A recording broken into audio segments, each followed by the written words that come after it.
நிச்சயமாக பானு. கோவை மாவட்டம் சூலூர் விமானப்படை தளத்தில் டெல்டா ஸ்குவாட் இயங்கி வருகிறது.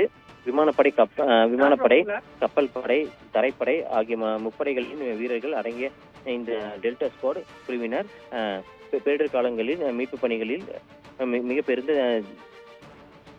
செயலாற்றி பயிற்சி பெற்றவர்கள்.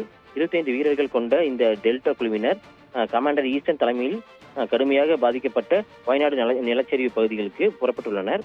வயநாடு, சுரல்மலை, முண்டங்கை ஆகிய பகுதிகளில் மண்ணில் பலர் புதைந்திருந்து இருப்பதை துல்லியமாக கண்டறியும் சிந்தடிக் ஆபரேஷன் பேரிடர் கருவி எடுத்து சென்றுள்ளனர்.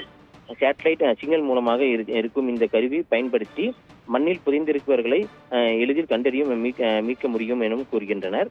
ரப்பர் படகுகள், ரப்பர் டியூப்கள், உயிர்காக்கும் ஜாக்கெட்கள், டார்ச் லைட் உட்பட மீட்பு உபகரணங்களை டெல்டா ஸ்குவாட் குழுவினர் வயநாடு நோக்கி விரைந்துள்ளனர்.